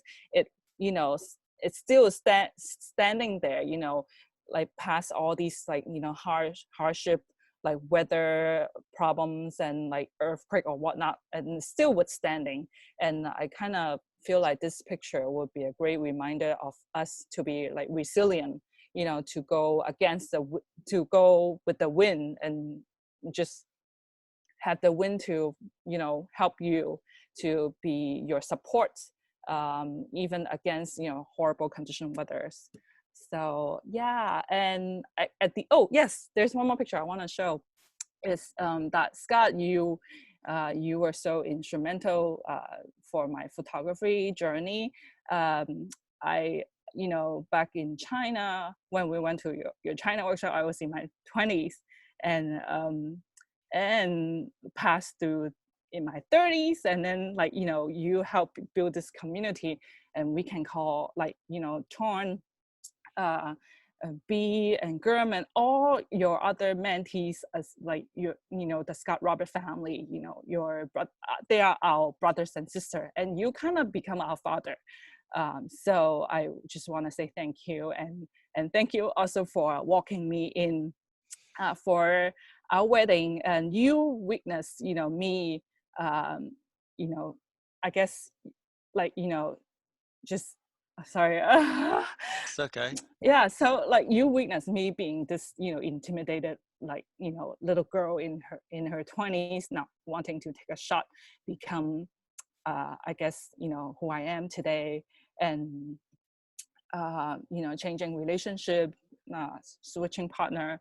And I thought my photography business was gonna die because my partner was the greatest retoucher in the world. But I didn't die, I survived. And I went to Morocco after, so, and then I got remarried. And thank you for being there and supporting me and being my, I don't know, but anyway, so I have to stop talking now. It's just getting, but yeah, thank you for everything. I think the great thing about us and is really just being and having a journey together, so many of us going through our ups and our downs, and just being there for one another, And I remember that day, it's like, Torn, you got to shoot. I'm a mess, She wants me to be like dad and stuff, and I'm like, I can't concentrate right now. Yeah, so Torn, he was our wedding photographer. Yeah. Yeah, I do actually have some decent photos I can give you. I've never seen it. Yeah. I know. I just looked at them the other day. But anyways, I just, I know it's getting a little bit late, and maybe I'll show a few photos of us together, and some key things. But I just. Hey Scott, can you let Adrian? Yeah. He's knocking. Oh. He's back, admit, yeah. Does anybody have any questions for Sabrina? Maybe I can unmute all. right? And you guys can ask any questions to anybody, actually. If I know I just, what I really want to do is maybe just show a few of photos, and it's like, it's so overwhelming when you take your whole career and all these photos that you've taken to just whittle them down. Because I told them, hey, just have 5 or 10 photos, right? And I'm like, I can't even do that. It's just too much, and there's too many good times and everything. And I just want to show a few pictures, and maybe some of you are in these photos too. And I almost feel like this is part 1, because I have so many other mentorees that I would want them to share too, and their experiences. But a question for Sabrina, and what I kind of feel like, how these people were a little bit different than me, because I always felt like they were real artists. I'm like this photographer that wanted to teach and make some money, and I just feel like, what? They're like true artists. I had to learn how to be an artist, and I kind of felt like these mentorees, they already were, and they were always like, I think they're a step ahead of me, but and I think that's the cool thing is like you get to this point where you feel like you're learning from each other, um, which is really good, a really good synergy. So Sabrina, tell me a little about how you get inspiration and how you kind of created something that was a little bit different than everybody else. What inspired you, or what gives you that inspiration to create something different? Um, I I know that's guess, a big question. yeah, that's a hard to answer. But for me, inspiration, I take inspiration from a lot of things. From like, it could be movies, it could be from music, could be pop songs, and it's just all these different things. But I try to narrow myself. If I'm watching anything on Netflix or Amazon or YouTube, it has to be art, painting related.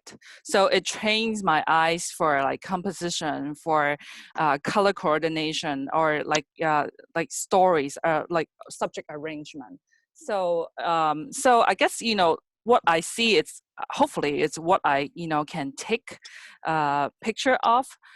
So I guess, yeah, just looking painting is probably maybe one of the biggest inspiration for my work. But just I it can could be a see lot of that. things. Yeah, it could be a song, and then I try to convey the feeling from that song that I heard on my brain. So If you yeah. kind of look at Sabrina's pictures, what I appreciated about it is that her composition, because it's not just all, I'm going to shoot an 85mm 1.4 lens and blur everything out. There's a lot of detail. There's a lot of elements that tell the story in her photos. So she has very good composition on adding all these elements and not shooting at f1.4 but at f16 or whatever. I don't even think she knows what f-stop she shoots at. uh oh Are the people in focus? Yes, they are. Is the background in focus? Yes, it is. Is the foreground in focus? Yes, it is. Okay, then that's the f-stop. Yeah, that's what I mean. But yeah, she just, all of them, I feel they have this sense that, yeah, I can, teach people like nose to the light, turn your body or whatever, but they can take that, but then they can see something that is right without even knowing a rule. They just look at it and get this feeling that's wrong, adjust this, do that, right? And I think they all kind of have that. And what they all did was bring it to their own style. And that's why you see so much success. And I want you to know all those, other people, mentorees out there. And I want you to notice, I want you to go examine their website or their Instagram, whatever. I want you to notice how finished their work is, from the posing and the lighting and the post-processing. There's a certain finished quality to it that I kind of feel like this is that's what I mean when I say, I always say this all the time, at a world-class level. It's finished. It's like you can't poke any holes in it. It just looks gorgeous, right?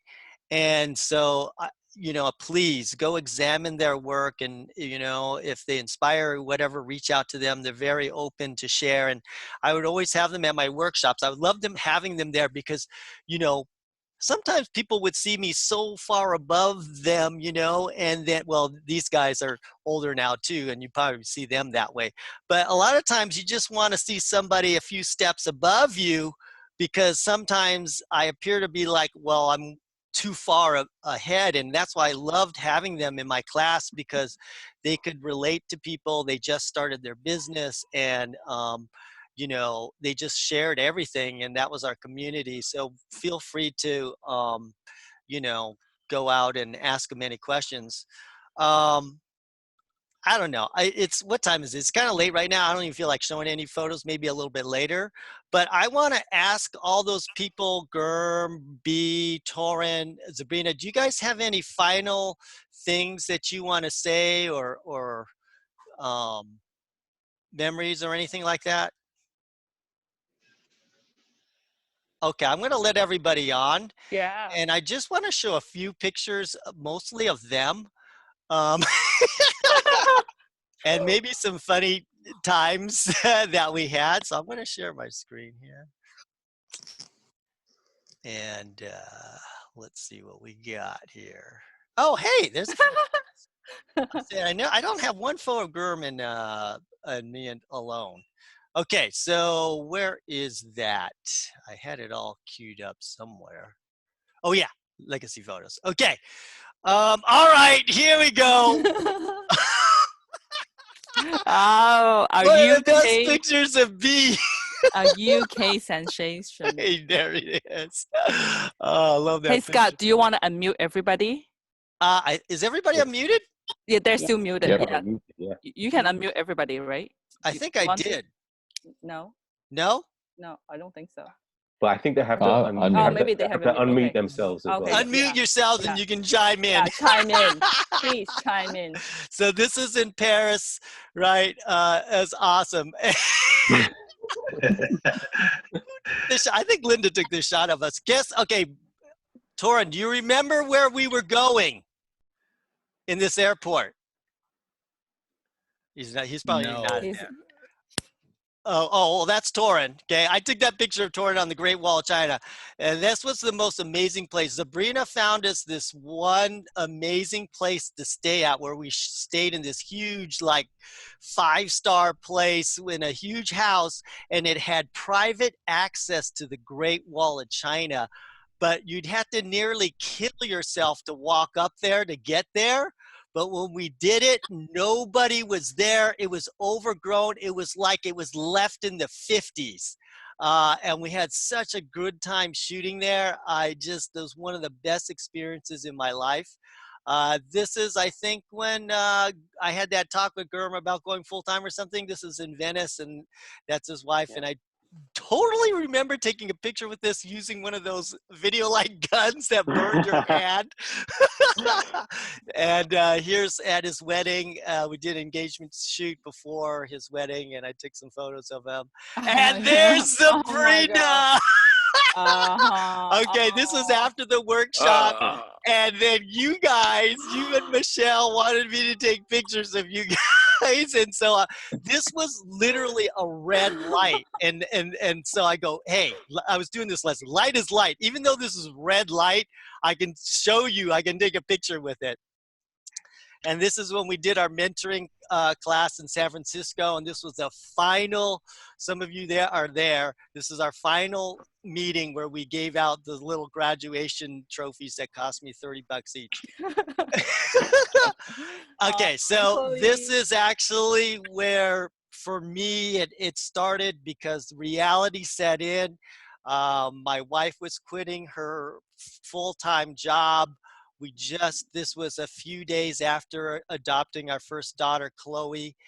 And I mean, excuse me for swearing, but the shit was real after this, because I had to earn the money right after this point, and it was the desperation. And some of you actually need that. Some of you right now are not even desperate. You're not going to get good. You had to, there comes a point where you just have to want it so bad. Or I was in a position, if I didn't make it, that's it. I would let my family down. And some of you got to put that pressure on yourself to get you to that next point. And again, there's the Paris workshop there. And I remember, this is at the shot. I remember this. I love this photo here because at the time in 2007, I was really only one of the few people ever doing international workshops. The first one to start doing them. And we were just like these band of rebels that said, we're going to go around the freaking world and we're going to take photos and show the world these amazing things. And I remember this shot here. We were shooting this and literally there were about 100 to 200 people behind us watching us, thinking that we were some superstar or these were superstar models or something like that. And I was like, and I remember looking at that and going, you know what? We are doing something different here. People are going to want to see us, want to be us, and want to go on this and want to just pursue this, seeing the world and showing its beauty off and doing these portraits all around the world. And I remember going to this amazing mansion by accident because we decided not to go to, where was it again? But anyways, one of the workshop attendee, Ariel, this was near her house, and she goes, well, Versailles. We're going to go Versailles. And go, oh, Versailles is too crazy. There's no way you can get in there and take shots. Okay, well, where can we go? And she suggested this place, and I've been going here ever since and renting this amazing mansion where they invented horse racing here. And I remember shooting all day here, dead tired in one of our I think maybe in our first workshop we went there, but I think this is 2008, a year later. But we were so dead tired, we were trying to look around and eat somewhere.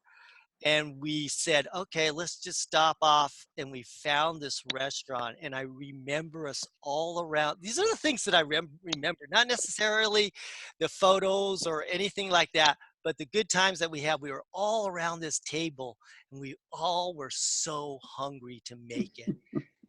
Right? And we were just eating. We were in Paris. None of us could afford even to be there. And maybe Daniel Ding, because he was rich. He was in IT. And we were just like, we didn't have any money. We were here in Paris. We were just rubbing 2 nickels together to get here. We were all having the best time of our lives. And we were so hungry. We just couldn't stop shooting. And I got inspired at this workshop because there's a guy here called Scott Townsley. And at the time, we were all, for off-camera flash, there was something called pocket wizards that everybody was using, okay? But he brought these Chinese triggers out, and he told me, oh, well, I use these things for like $30. And I go, you gotta be kidding. We're paying $200 each for these triggers. And ever since that time he was interested, I was always interested in making my own. And from that idea in 2007, I must have made over $500,000 with these things. But it was an idea from that back then. Oh, okay, come on. You gotta laugh when you see this photo, right? The story behind this photo was awesome. Like, B was my partner in crime here, right? And they were kind of flirting with each other. And so was like, let's get them in a picture together, right? Is Roy in this thing? I go, I got this picture. I want to do this like, dark key photo. Roy, you got to take your shirt off. I wasn't even sure if he was going to do it, but he just like took that shirt off. Right? And me and B looked at each other like, okay, game on. And so I think B's back there holding the light behind him. And he said, Scott, I think this place around the corner, the lighting is just perfect there. Why don't we put him there? And we did this photo, and then this has won awards and been published all over the place. So that was a great photo from Paris.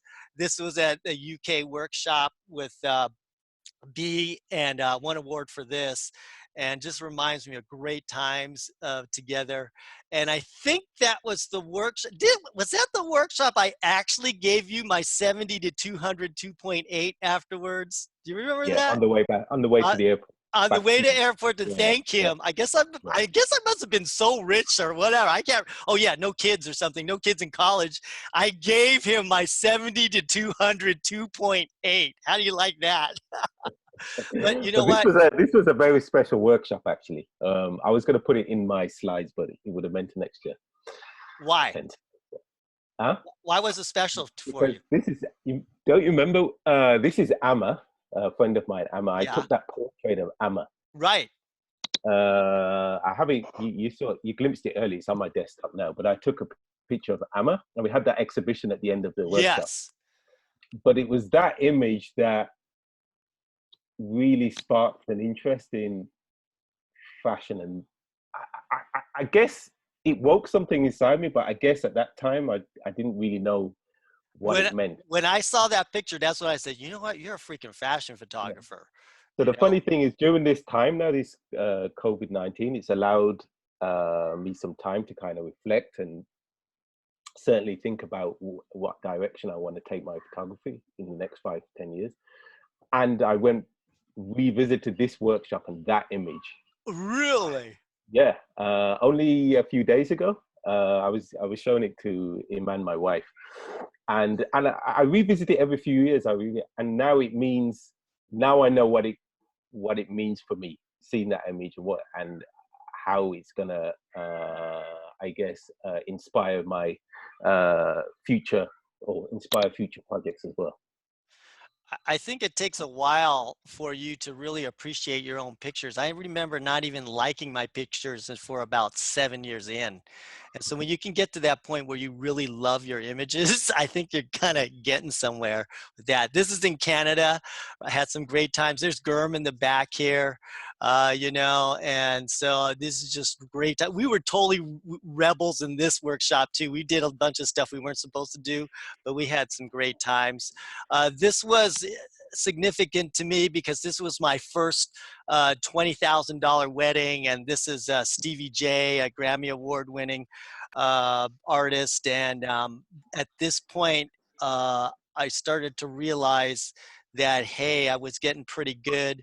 And this also led, I also talk about this too, my Kim Kardashian moment, which was not that great, but this was the start of that Kim Kardashian moment. This was the China workshop. Oh man, check out Michelle there. We had great times, which led to one of my favorite images. I don't know why people said that for a lot of times in the beginning of my career, they just love this image. And so it's been published a bunch of places. And this was a crazy, stupid light moment where this place was completely dark. There was no light at all, but through my Vivitar flashes, 3 flashes, I could create my own light. And that was like a changing moment for me. We took also this picture too there. And we did so many great memories. I want to go back to China again. I don't know if, but whenever, but I just have so many amazing memories and moments from China. I remember this place. Sabrina brought us to this place, and literally for $8 each week, it was like Disneyland. It was a movie set, you know, and we were just like, oh my gosh, right? It's awesome moments. And then, of course, we took that iconic shot at the end of the workshop. But what a lot of people don't know was the story after this photo. So we finished our session probably about 1 or 2 in the morning, and then we went to go get some massages down the street, and they literally fed us there and everything. And you guys fell asleep. And I had to go to the airport the next morning. And so they just basically stayed overnight there and fell asleep. And I had to go up and leave. And I was a little bit sad because I had to take off for the airport. And you guys were still sleeping in that place. And I didn't really get to say goodbye to everybody. And we had such this amazing time. And, you know, that's the worst thing when you're going to these workshops. You never want to be the last to leave, and you never want to be the first to leave because we're having so much good times. This was in Japan. And we had Matthew Jordan Smith with us, and that's how I got this picture here. which has been published all over the place. This was in Spain. Amazing experience. This is my crazy stupid light days in Hawaii. I loved Hawaii. This is an iconic picture of mine, and just learning Flash at this point. And what's this, Gurm? Were you at this workshop? I was, yes. Yeah. And so we just had an amazing time shooting, and this is where that originated from. Okay, now this was do you guys remember this, people? Come on, the people that I know, some of you are here. Do you guys remember this workshop? This is probably one of the most craziest. I don't know how much shooting we did, but this was some of the most craziest workshops that we were on. I don't drink, right? You were getting me to take shots that night. I was like taking shots, and we had some crazy dancing things, but I won't get into with everybody. I always remember this workshop because this was the greatest, one of the funnest workshops ever. These cruise workshops, I don't know what about them, because we're all eating together and having a good time together, that we, really just bond and have a good time. But I have to give tribute to, I forgot what her name was. Anyways, she passed away a few years ago of cancer. Serena, yeah, and so just a tribute to her. And so it's kind of a little bit sad for us, but good times. This is the Think Like a 10K wedding photographer shot that is kind of set my career on a different direction. Both the Crazy Stupid Light and Think Like a 10K wedding photographer. This was in New York, and I did this shot there. And I remember this shot because this was the first time ever I visualized a shot before taking it. So I visualized this shot before actually taking it.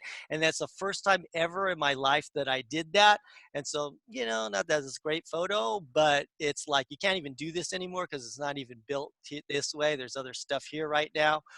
So that was a memory for me. This was in Italy, a workshop there. We had a good time. And I want to give a special Istok passed away. And I just his daughter I met his daughter in Paris when she was 16 years old. Now she has a kid and she's older. And I just had a thought about her, and I just messaged her, and she goes, that's funny. I was just thinking about you too. And we got to be talking. I was just wondering how she was doing through all this stuff. And what she said was touching, was that she, even though, she wasn't part of the mentoring group, she kind of thought of me like a father figure too. And I was like, wow, I had this great privilege to be a part of these people's life, to the effect that they kind of feel like I was their father or helped them in that way. And so anyways, I just want to remember his talk and the fight that he had, and what he brought to the in fact, we celebrated B's bachelor party at Istok in Slovenia, right? Yeah. That was fun too.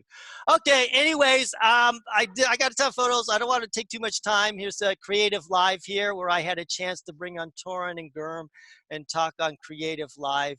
And let me just see if I can close out and see if there's any other photos. I don't want to just bore everybody with the photos. Right now, I just think like some of the fun. Now, these guys haven't been. These recent, Cuba, I'm telling you, is now like my place. I love to shoot in Cuba.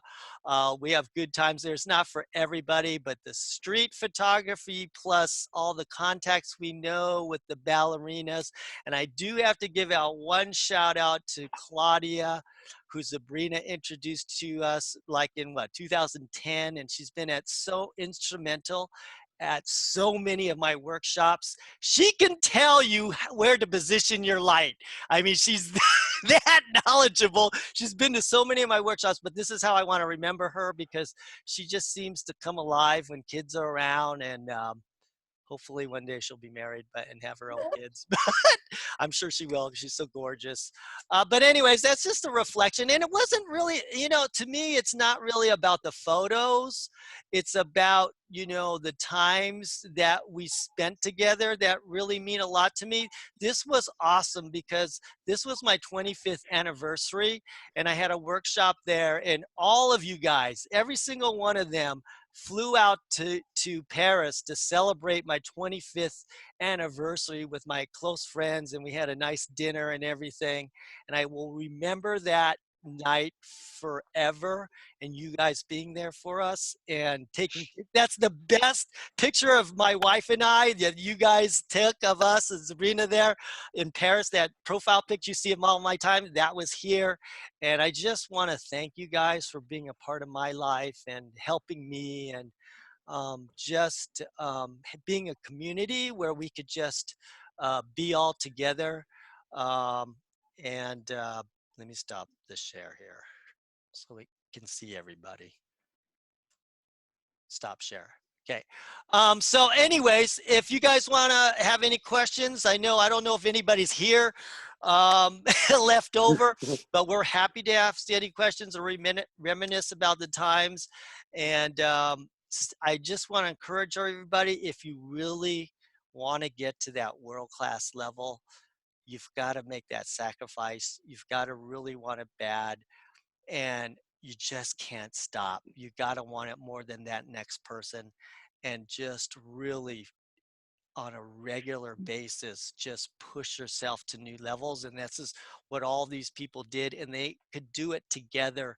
And so keep tabs with one another, challenge each other, right? We need some of you guys winning some awards and getting published in magazines. So it goes, oh my gosh, look who's got in magazine. Okay, I got to do that, right? Not in a bad way, but just to push us.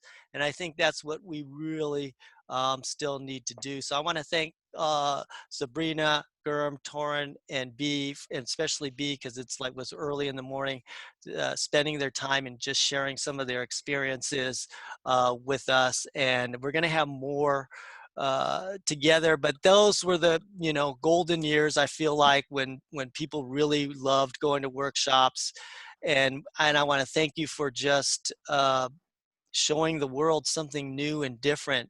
And we were just a band of rebels. That time from 2007 probably to around 2000, I don't know, 12 or 13, we were just setting the world on fire and just doing stuff and getting a lot of attention. And I just want to thank you for being there and helping my career, being able to take these amazing photos.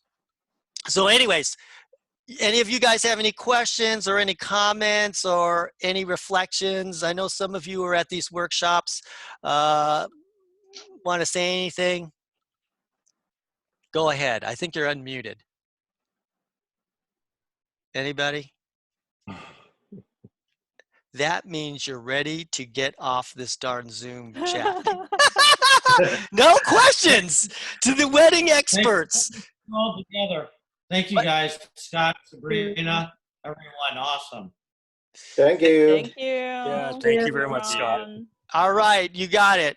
Okay, thanks for being here. Maybe we'll do another one. We'll get some other mentorees going, and please keep in contact. You got everybody's IG account and whatever. Have a good evening, morning, afternoon, or wherever you are, and keep in touch. Thank you. You got it. Thank you. Thank you, guys. Bye. Thank you. Bye.